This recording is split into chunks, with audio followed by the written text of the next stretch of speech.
कि आप 10,000 रुपया दो, आपके SOP बनवानी है जी हमने वीजा ऑफिसर के अंदर ना, हमें लाइक एक सेंसेशन पैदा करनी होगी जिससे कि वो इंटरेस्टेड हो हमारी फाइल में और उसी से वो अप्रूव करते हैं। और जो कि रिफ्यूजल का मेन कारण बनती है, the study and living cost in Canada are affordable. यहाँ पर कुछ लोग कहते हैं कि हाँ जी हमारे पास FD है जी, तो क्या वो चल जाएगी? CA रिपोर्ट हमें अटैच करनी चाहिए या नहीं करनी चाहिए? तो फिर जो CA रिपोर्ट की कॉस्ट कितनी है उसके बारे में बता दूं कि कई एजेंट्स जो है ना वो लाइक कह देते हैं कि यार आपने CA रिपोर्ट लगवानी है, ठीक है, आप ना हमारे 10,000 रुपये दे दो। SOP हम लोग बनाते हैं, लेकिन बनानी कैसे है, उसका एक फॉर्मेट क्या है, पर्टिकुलर फॉर्मेट क्या है, ये काफी लोगों को शायद पता हो ना हो। लेकिन वीजा ऑफिसर आपके किन किन बातों पर ध्यान देगा उसके रिगार्डिंग ये वीडियो है, तो लेट्स स्टार्ट। ऑलराइट, तो कनाडा में वीजा एप्लीकेशन आप अगर लगाना चाहते हो तो फिर आपको पता ही होगा कि SOP is a main document जो कि आपके अप्रूवल और रिफ्यूजल को फाइनलाइज करता है कि आपको अप्रूवल आएगा या आपको रिफ्यूजल आएगा। ठीक है, तो लिखना कैसे है वो मैं आपको एक ओवरव्यू सा देता हूँ। एक बात आप अपने दिमाग में बिठा लो, SOP खुद से लिखो। आप चेक करवा सकते हो किसी के साथ भी, लेकिन आपको खुद से लिखनी चाहिए।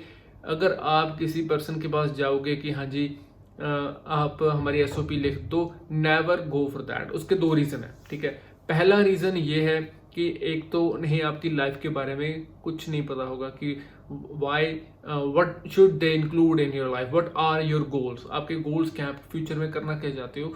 जो इन्फॉर्मेशन आपको पता है ना वो किसी एजेंट को, कोई SOP राइटर को नहीं पता होगी। That's why I am saying कि आप कभी भी अपनी SOP किसी के से मत लिखवाओ। ठीक है, एजेंट से भी नहीं, खुद लिखो। और जो सेकंड रीजन है वो ये है कि कई बार क्या होता है कि एजेंट्स आपसे पैसे वसूलते हैं बहुत ज्यादा। लाइक मैंने ऐसी भी SOPs देखी हैं जिनमें 10-10 हजार कॉस्ट एजेंट्स डाल देते हैं आपके ऊपर कि हाँ जी कि आप 10,000 रुपया दो, आपके SOP बनवानी है जी हमने। तो SOP is just a copy paste. क्या करते हैं, फॉर्मेट है उनके पास, नाम चेंज किया, कोर्स चेंज किया, कॉलेज चेंज किया, फंड्स चेंज किए, जो भी दिखाने होते हैं, दैट्स इट। पहली बात तो फंड्स अब दिखाते ही नहीं है। अब कनाडा ने मैंडेटरी कर दिया है, चाहे आपकी SDS फाइल हो चाहे नॉन SDS, फंड्स आपको दिखाने होंगे। सेकंड ईयर का आपका प्लान जो है, फाइनेंशियल प्लान, वो मांगते हैं। तो SOP लिखनी कैसे चाहिए? ज्यादातर जो इस बार रिफ्यूजल्स आ रहे हैं वो इसी कारण से आए हैं क्योंकि SOP जो है ना, एजेंट्स क्या करते हैं, they just copy it, they just paste it. Plagiarism आ रहा है इसमें, इसी वजह से ज्यादातर फाइल्स जो हैं वो रिफ्यूजल उन्हें फेस करना पड़ रहा है, because their SOP is not clear. ठीक है, हर एक में वही चीज कि हाँ जी I will come back to Canada and help my parents. That is not good. Okay, so जो SOP है, जो स्ट्रॉन्ग SOP है, किस तरह से बनानी चाहिए, I have like written down some points. So जो फर्स्ट पॉइंट है, सबसे पहले what you should include is your introduction, कि आपने अब तक किया क्या है, आपकी क्वालिफिकेशन क्या है, आपने काम अगर किया है, अगर आपने कोई जॉब की है तो उसे आपको एक्सप्लेन करना होगा। ठीक है, जो भी जॉब आपने ऑन पेपर की है वो, जिसे आप प्रूव कर सको कि हाँ जी मैंने इस जगह के ऊपर ये काम किया है। तो सेकंड पॉइंट आ जाता है कि फैमिली बैकग्राउंड को लेकर। फैमिली बैकग्राउंड काफी लोग ऐड करते हैं, काफी नहीं भी करते, बट आई वुड रेकमेंड कि आपको ऐड करना चाहिए। ठीक है, क्योंकि कुछ एक सिचुएशंस ऐसी बन जाती हैं जहां पर आपको अपनी फैमिली डिटेल जो है वो आपको ऐड करनी पड़ती है। ठीक है, फॉर एग्जांपल अगर किसी के स्टेप पेरेंट्स हैं और इन फ्यूचर अगर वो उन्हें कनाडा बुलाना चाहेंगे, तो अगर आपने SOP में इंक्लूड किया ना, तो फिर एक डॉक्यूमेंट ऐसा बन जाता है कि हाँ जी कनाडा के पास आपके स्टेप पेरेंट्स का डाटा जो है वो पहुंच जाता है। तो ये चीज इंक्लूड करना मत भूलो।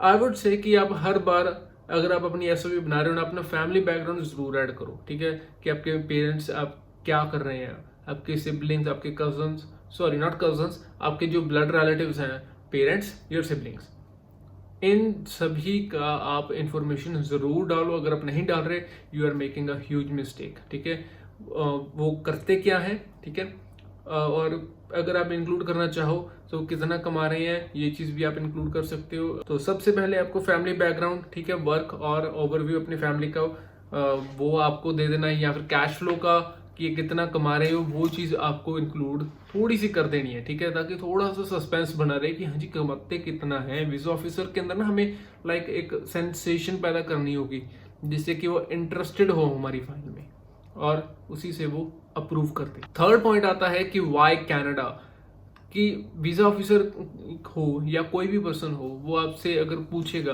कि आप जी कहाँ जा रहे हो, आप कहोगे कनाडा। क्यों? कोई और कंट्री क्यों नहीं?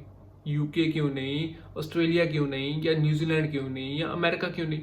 या यूरोप की कोई और कंट्री क्यों नहीं? तो इन सभी पॉइंट्स को आपको एलैबोरेट करके बताना होगा, आपको कंपेयर करना होगा। Why Canada? सारे लोग जो जितने भी मैंने एसओपीज देखी हैं 95% प्लस यही कहते हैं Canada is a beautiful country, beautiful country. Okay, the crime rate is so low, so it is a safe environment for students. वाह। और एक चीज और जो कि रिफ्यूजल का मेन कारण बनती है, the study and living cost in Canada are affordable. भाई इंडिया उससे भी ज्यादा अफोर्डेबल है, तो फिर इंडिया क्यों नहीं रहते? यही बात कहकर फिर वीजा ऑफिसर आपकी फाइल रिफ्यूज कर देता है, ठीक है। So never include this thing कि Canada is an affordable country. Canada is not affordable country.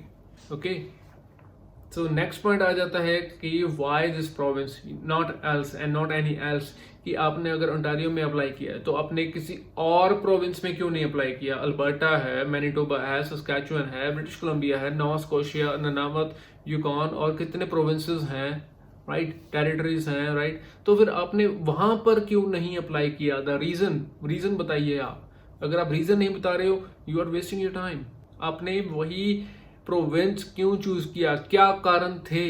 तो मैं कारण नहीं बता रहा, मैं आपको सिर्फ ये बता रहा हूं कि हाँ आपको लिखना क्या क्या चाहिए, ठीक है।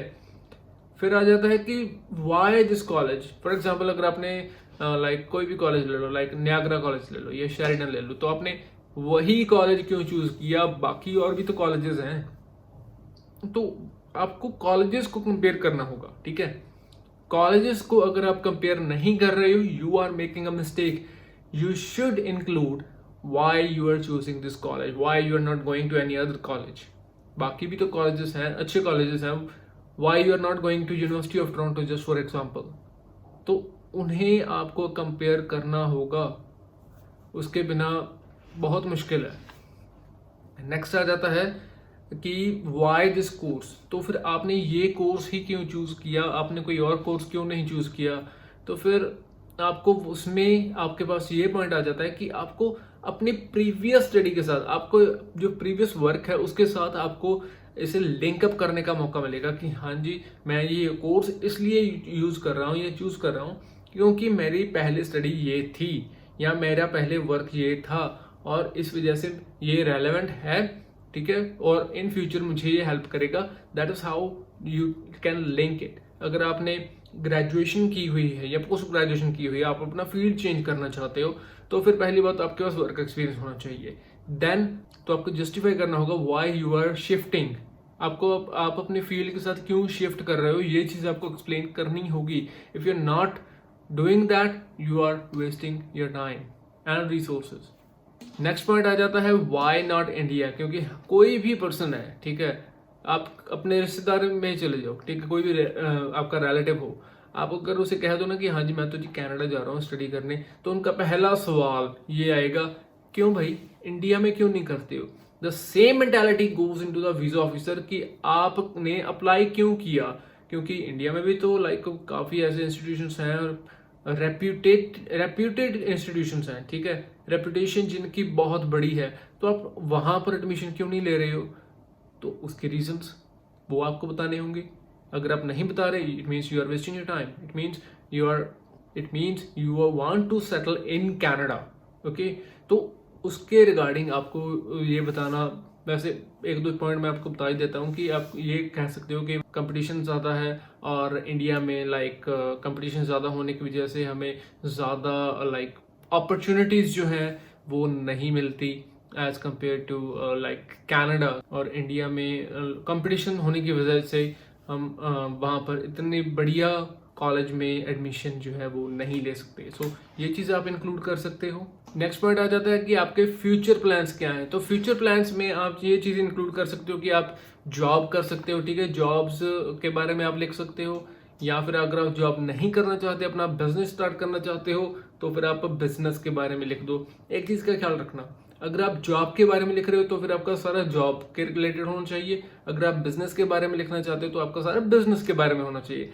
अगर आपने गड़बड़ कर दी, ये लाइक आपने शुरुआत में तो लिख दिया कि in future I want to do a job और बाद में लिख दिया I want to start a business, confusing हो जाएगा। Never confuse examiner, sorry, never confuse your visa officer if you do refusal।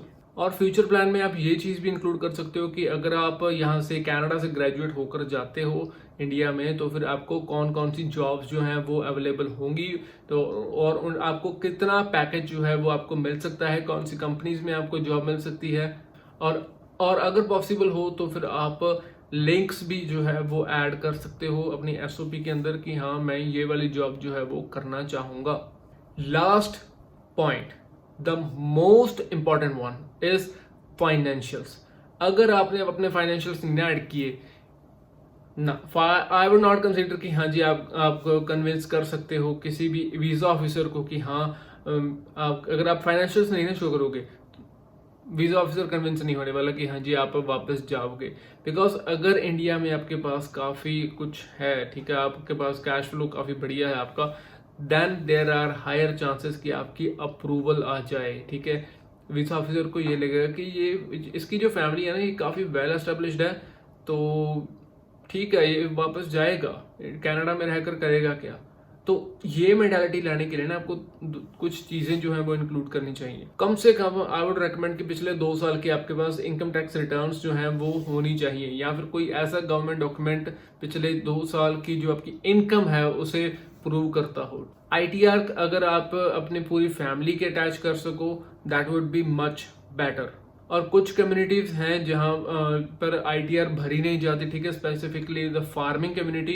तो फार्मर्स फैमिलीज क्या कर सकती हैं कि आपके ना लाइक डिस्ट्रिक्ट में एक ऑफिसर बैठता है, लाइक पंजाब में तो उसे बोलते हैं तहसीलदार। तो तहसीलदार के पास अगर आप जाओगे तो फिर वहां से इनकम सर्टिफिकेट बन जाता है, इजिली बन जाता है, इतने कोई मशक्कत नहीं करनी पड़ती, वो करवाएंगे, ठीक है। कुछ होते हैं ऐसे जो कह देते हैं कि हाँ जी इतने पैसे दीजिए फिर हम बना कर देंगे, तो आपको अपने हिसाब से देख लेना है, ठीक है, ज़्यादा पैसे नहीं आपको देने।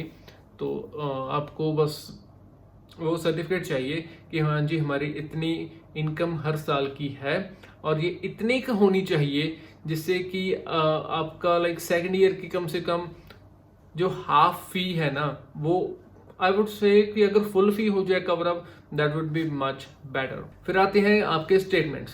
तो पिछले 6 महीने के अपने सारे के जितने भी आपके पास बैंक स्टेटमेंट्स मिलते हैं आपको, ठीक है, आपके खुद के, आपके फैमिली के, जितने भी आपको 6 महीने के जितने बैंक अकाउंट्स हैं सभी की आप डिटेल्स जो हैं वो आप अटैच कर दीजिए।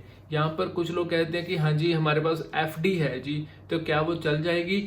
चल भी सकती है, नहीं भी चल सकती, ठीक है, चलेगी भी, नहीं भी चलेगी। कैसे? अगर वो अगले 9 महीने या 10 महीने में मैच्योर हो रही है तो फिर आप उसे स्पेसिफिकली एक्सप्लेन कर सकते हो एसओपी में कि हाँ जी ये मेरी एफडी है या आरडी है और ये इतने टाइम में मैच्योर हो जाएगी, सो उसके बाद ये मेरे डायरेक्टली मेरे अकाउंट में आएगी and then I can use it. Second, अगर वो मैच्योर नहीं हो रही है then you have to explain कि आप उसका यूज कैसे करोगे। तो अगर आप सिंपली अटैच कर रहे हो statements, no that's not good way. आपको एक्सप्लेन भी करना चाहिए कि किस तरह से आप उसे यूज करोगे। फिर सेविंग्स में टोटल बैलेंस कितना होना चाहिए, बट आई वुड रिकमेंड कि कम से कम आपके पास $10,000 जो है वो एक तरह का इमरजेंसी फंड आपके पास टोटल होना चाहिए। फिर आता है जी एसओपी में फाइनेंशियल्स में सेकंड ईयर का फाइनेंशियल प्लान कि आप अपने एक्सपेंसेस जो हैं वो किस तरह से मैनेज करोगे बिना कनाडा में काम किए। तो सीधा सीधा सा इसका मतलब ये है कि आपके पास सेकंड ईयर की फीस, सेकंड ईयर के एक्सपेंसेस आप कैसे मैनेज करोगे। कनाडा ये जानना चाहता है, वीजा ऑफिसर ये जानना चाहता है। तो आप अपना कैश फ्लो दिखा सकते हो या फिर आप अपना सेविंग्स में कितना अमाउंट पड़ा है उससे आप प्रूव कर सकते हो कि $10,000 तो मेरे लाइक सेविंग्स में पड़े हैं और जो बाकी के हैं और बाकी इतने फंड्स पड़े हैं मेरे पास, मेरी फैमिली के पास, with which I can pay for my second year of study. फिर एक पॉइंट आ जाता है कि सीए रिपोर्ट हमें अटैच करनी चाहिए या नहीं करनी चाहिए। तो सीए रिपोर्ट के बारे में बट आई वुड से कि अगर आप उसे प्रॉपरली एक्सप्लेन करो तो definitely you should include that, ठीक है। सीए रिपोर्ट में भी काफ़ी घपला चलता है, मैं बताता हूँ कैसे। तो सीए रिपोर्ट आपको अटैच करनी चाहिए इस तरह से कि आप उसे एक्सप्लेन करो। फॉर एग्जांपल जो मैंने किया है दैट इज लाइक, जो कि सही एसओपी में सीए रिपोर्ट अटैच होती है उसमें ये एक्सप्लेन किया जाता है कि हमारे पास ये प्रॉपर्टी है और इसकी मार्केट वैल्यू इतनी है, और अगर अगर मुझे ज़रूरत पड़ी तो शहर से ये इतनी दूर है और मैं इसे रेंट कर सकता हूँ या फिर मैं इसे लीज पर दे सकता हूँ, so that I will have money. Okay, तो सिटी सेंटर में है अगर किसी की प्रॉपर्टी है, सो आप ये भी कह सकते हो कि ये सिटी सेंटर में है, so it will not face any kind of problem. अगर मुझे रेंट पर देनी भी पड़ी या मेरी फैमिली को रेंट पर देनी भी पड़ी या लीज पर देनी पड़ी, so it would be like not a big problem for us. फिर जो सीए रिपोर्ट की कॉस्ट कितनी है उसके बारे में बता दूं कि कई एजेंट्स जो है ना वो लाइक कह देते हैं कि यार आपने सीए रिपोर्ट लगवानी है, ठीक है ठीक है, आप ना हमारे 10,000 रुपये दे दो, आपकी 2 प्रॉपर्टीज इवेल्युएट होंगी और आपका 5,000 तो प्रॉपर्टी वैल्यूएशन में जाएगा और 5,000 जी हमारी फीस है। तो भाई 5,000 किस चीज़ के? अगर सीए रिपोर्ट ही अटैच करें तो फिर डायरेक्टली आप पता क्या करो, सीए के पास चले जाओ, कोई भी सीए हो तो उसे कह दो कि हाँ जी हमने ये काम करवाना है, प्रॉपर्टी वैल्यूएट करवानी है, प्रॉपर्टी के कागज ले जाना आप जो कि ऑफिशियल गवर्नमेंट के होते हैं ना, तो फिर वो सीए रिपोर्ट आपकी बन जाएगी, उसमें कोई दिक्कत वाली बात नहीं है। अगर आप एजेंट के थ्रू काम करवाओगे तो फिर एजेंट तो आपसे भाई एक्स्ट्रा चार्ज तो लेगा, लेकिन इतना ज़्यादा नहीं होगा। मैंने खुद की अपनी प्रॉपर्टीज़ की करवाई हैं, 2 प्रॉपर्टीज़ दिखाई थी और लाइक दोनों का ही शायद 5,000 रुपये खर्चा आया था। तो उसमें डॉक्यूमेंट में मिस्टेक भी हुई थी, वो भी मैंने करेक्ट करवाई और वो फ्री ऑफ कॉस्ट हुई थी। तो 5,000 इज रीजनेबल, 2 प्रॉपर्टीज को लेकर 5,000 इज रीजनेबल। लेकिन if you go for 10,000 and only सिर्फ 2 प्रॉपर्टीज हो रही हैं, that is way too high price, way too high. अब लास्टली काफी लोग ये कहेंगे कि भाई इससे तो हमारी एसओपी बहुत ही ज्यादा बड़ी हो जाएगी। तो ये कहाँ लिखा है कि आपकी एसओपी 1 पेज की होनी चाहिए या 2 पेजेस की होनी चाहिए? कहाँ लिखा है? It's not written anywhere. Okay, SOP जितनी भी बड़ी हो सकती है कोई बात नहीं, आपके सारे पॉइंट्स आपके एक्सप्लेन्ड हो प्रॉपरली। ओके, एक चीज और, जो भी आप लाइक डॉक्यूमेंट अटैच करोगे अपनी एसओपी के साथ, चाहे आपका वर्क एक्सपीरियंस हो, चाहे आपको पास्ट में कोई आपने ट्रेनिंग लगाई हो उसका सर्टिफिकेट आपको मिला हो, या कोई भी सपोर्टिंग डॉक्यूमेंट, अपनी बैंक स्टेटमेंट, एनीथिंग, उसे एसओपी में एक्सप्लेन करना पॉइंट टू पॉइंट जरूरी है, ठीक है। लाइक अगर कोई किसी ने अपनी स्टडी के दौरान कोई ट्रेनिंग की थी और उसे कोई सर्टिफिकेट मिला था, तो आपको अपने इंट्रोडक्शन में उस चीज को बताना होगा। अगर आप बताते हो देन इट्स गुड, आपके जस्टिफाई हो जाते हैं। एसओपी में जब भी आप अपने फाइनेंशियल्स को ऐड करोगे तो उसमें जो भी इंडियन करेंसी बनेगी उसके साथ एक ब्रैकेट में आप एक कैनेडियन नंबर भी लिखो कि हाँ जी इस इंडियन अमाउंट के इतने कैनेडियन डॉलर बनते हैं, और सारी एसओपी के नीचे एक छोटा सा नोट लिख देना कि the exchange rate is taken like 1 Canadian dollar is equal to this much rupee. Like आजकल 60 चल रहा है, so 1 Canadian dollar is equal to 60 rupees. I have taken this number as a reference. तो एक और चीज लास्टली, कई बार lastly हो गया, तो लास्ट में जो भी आप लाइक डॉक्यूमेंट्स एसओपी के साथ अटैच कर रहे हो उसके साथ एक एडिशनल पेज में, एक एडिशनल पैराग्राफ में आप एक नंबर वाइज सीरियल ऑर्डर में आप अटैच कर देना कि लाइक फर्स्ट ये मेरा ये ट्रेनिंग का सर्टिफिकेट है जो कि मैंने स्टडी में किया था, सेकंड ये मेरा दूसरा ट्रेनिंग का सर्टिफिकेट है जो मैंने ड्यूरिंग वर्क लिया था, थर्ड मेरे बैंक की स्टेटमेंट है, फोर्थ मेरा बैंक का सर्टिफिकेट है, फिफ्थ मेरे फैमिली की स्टेटमेंट्स हैं, सिक्स्थ ये वाला डॉक्यूमेंट है, सेवंथ ये वाला डॉक्यूमेंट है, इस तरह से, ठीक है। So if you do that, I don't think so कि आपके रिफ्यूजल के चांसेस फिर बनेंगे, प्रोवाइडेड कि आपका प्रॉपरली वो एक्सप्लेन्ड हो। और आपको फिर लाइक प्रॉब्लम जो दूसरी आ सकती है दैट इज ग्रामर की। तो ग्रामर के लिए आपके पास एक बहुत बढ़िया टूल है दैट इज ग्रामरली, ठीक है। ग्रामरली को आप डाउनलोड करो, उसमें आप गूगल से साइन इन कर सकते हो, माइक्रोसॉफ्ट वर्ड में जब भी आप एसओपी बनाओगे तो उसके साथ एक एड ऑन अटैच हो जाता है, you can rule out the basic grammatical errors, ठीक है, वो हो जाए, दैट्स गुड। तो इस तरह से आप अपनी जो स्ट्रॉन्ग एसओपी है वो बना सकते हो इन सभी पॉइंट्स को लेकर। और मैं फिर से वही चीज रेकमेंड करूंगा कि don't say to your agent to make your SOP, rather you should make your own SOP, okay? अगर आप नहीं बनाओगे अपनी SOP, you will face a lot of trouble. So ये थी मेरी SOP की वीडियो। So अगर अच्छी लगी हो प्लीज इसे शेयर करना मत भूलना। So that's all for right now. Thank you.